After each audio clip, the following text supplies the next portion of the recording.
આગળ વધીએ ગુજરાત ભાજપમાં શાંત દેખાતો આંતરિક વિવાદ શું ફરી એકવાર જ્વાળામુખીની જેમ ફાટી રહ્યો છે?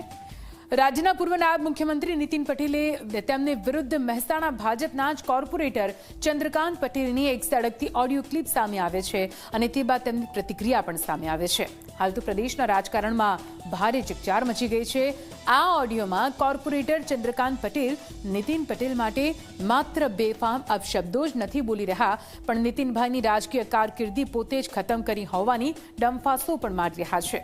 શું છે આ સમગ્ર મામલો? અહેવાલમાં જોઈએ।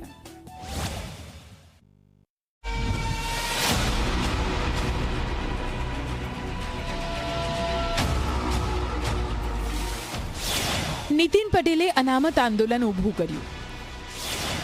મેં જ નીતિન પટેલનું કરિયર ખતમ કર્યું। મારા કારણે જ નીતિન પટેલને મોટું પદ ન મળ્યું।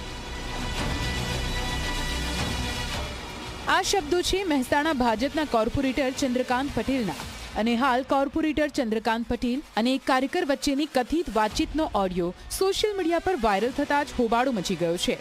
ઓડિયો ક્લિપમાં નીતિન પટેલને વારંવાર ગાળો આપવાની સાથે દાવો કરાયો છે કે પાટીદાર અનામત આંદોલન નીતિન પટેલે જ ઊભું કર્યું હતું અને આ વાતના પાક્કા પુરાવા તેમણે છેક દિલ્હી હાઈકમાન્ડ સુધી પહોંચાડ્યા હતા। તેમના આ જ પુરાવાના કારણે નીતિન પટેલને પાર્ટીમાં કોઈ મોટું પદ ન મળ્યું હોવાનો દાવો કરાયો છે।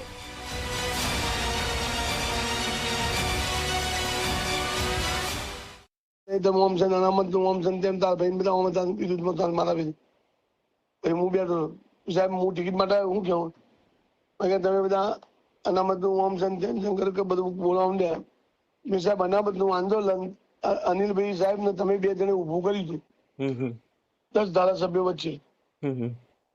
હું બોલું કે તમે જૂઠું બોલો મેં સાહેબ આ તમારા ફોટા થયા ને મારા મોબાઈલમાં ફોટા હું પોતે અંદર બધા પટેલ પાટીદાર સમાજ ગણપતમાં બોલાયા હતા। પહેલી મિટિંગ ચોકડી હતી અને મોઢા ચોકડી થી હનુમાન મંદિર થી રેલી કાઢી હતી પેલી લાલજી બધા શું બોલું બેટા મેં અનામત આંદોલન ઉભું કરનાર તમે સૌકારી કરવા નીકળ્યા હો। ચંદ્રકાંત પટેલ આટલાથી ન અટક્યા। ચંદ્રકાંત પટેલની ઓડિયોમાં દહેશત અને અહંકાર એટલી હદે જોવા મળી રહ્યો છે કે તેઓ ખુલ્લેઆમ કહી રહ્યા છે કે મેં જ નીતિન પટેલનું પિક્ચર પૂરું કરી નાખ્યું છે અને ભાજપ તેમને ક્યારેય કોઈ રાજ્યના રાજ્યપાલ નહીં બનાવે। મેં તો બધા જાહેરમાં કીધું હતું તમે બધા યાદ રાખજો જેટલા ટાઈમ મારો ટાઈમ આવશે ને એના તમારે હું સમાજના કોઈ આગળ નહીં વાપરું। હું નીતિન પટેલ ને પૂરી તાકાતથી ખડાઈ ગઈ અને બતાવ્યું આટલો ગમે મજબૂત નેતા હોય પણ આપણે પિક્ચર પૂરું કર્યું ન કર્યું કયો કહ્યું જાઓ સંસદ વિધાનસભાની ટિકિટ નહીં લેવાની લોકસભાની નહીં લેવાની અને બધું ફોર્મ્યુલા આપણી જોડે હતી અને એ આપણી ટિકિટ એને રાષ્ટ્રીય અધ્યક્ષ સુધી નડી એમને અધ્યક્ષ કશા રાખી જોયું કોઈ જગ્યાએ ઓમ નામ ગહેરા થઈને બધી રાજપાલે નહીં બનાવું।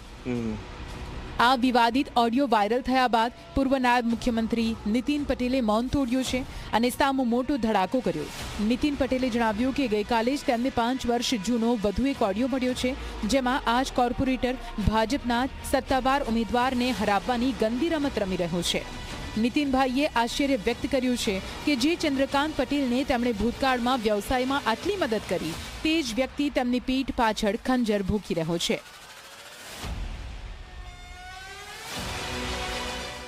એ વખતે કોઈ પ્રશ્ન નહોતો, ઉપરથી એનો સાબુનો જે ધંધો છે એ સાબુ બનાવવાની કામગીરી એ હાથ બનાવટનો દેશી સાબુ છે, સસ્તા તેલોથી બનતો સાબુ છે।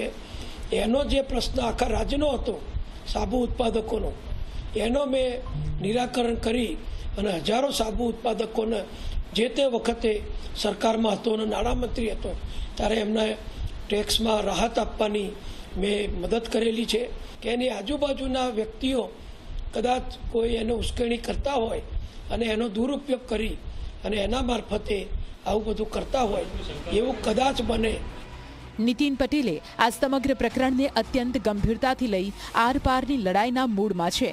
તેમણે પ્રદેશ મહામંત્રી અને જિલ્લા પ્રભારી સહિતના પક્ષના મોવડી મંડળને આ બંને ઓડિયો ક્લિપના સજ્જડ પુરાવા સોંપી દીધા છે. સાથે પક્ષ વિરોધી કામગીરી કરનાર અને ગંદી ભાષા બોલનાર આ વ્યક્તિ સામે તાત્કાલિક શિસ્તભંગની કડક કાર્યવાહી કરીને પક્ષમાંથી સસ્પેન્ડ કરવાની માંગ કરી છે. જણાય છે એમાં ચંદ્રકાંતભાઈ પટેલનું નામ આવે છે. એ વોર્ડ નંબર 8ના કોર્પોરેટર તરીકે ચૂંટણી જીતેલા છે. એમનું નામ આવે છે. એમની જોડે ખુલાસો પૂછીશું અને બધી આગળની કાર્યવાહી ઉપરનું માર્ગદર્શન લઈ અને આગળની કાર્યવાહી કરીશું. હવે બીજા ઓડિયોની અત્યારે મને મળેલા નથી. એકની જે ખબર પડી એના ઉપર મેં એમને સ્પષ્ટ કરું છું કે એમને કોઈ પણ પ્રકારનો હોદ્દો આપવામાં આવશે નહીં. આગળથી ઉપરથી માર્ગદર્શન લઈ અને જે સૂચનાઓ મળશે એ પ્રમાણે કાર્યવાહી કરીશું. ભાજપ હંમેશા પોતાની શિસ્ત અને નો રિપીટ થિયરી માટે જાણીતો છે, પરંતુ મહેસાણાનો આ આંતરિક ઘાતક વિવાદ દર્શાવે છે કે સત્તાની લડાઈમાં પક્ષની અંદર જ મોટા કાવતરા ઘડાઈ રહ્યા છે. પૂર્વ ડેપ્યુટી સીએમ નીતિન પટેલે પુરાવા આપીને હવે દડો પ્રદેશ નેતૃત્વની કોર્ટમાં નાખ્યો છે. હવે જોવાનું રહેશે કે ભાજપ હાઈકમાન્ડ આ શિસ્તભંગ સામે કેવા અને કેટલા ઝડપી પગલાં ભરે છે. તેજસ દવે, ઝી મીડિયા, મહેસાણા.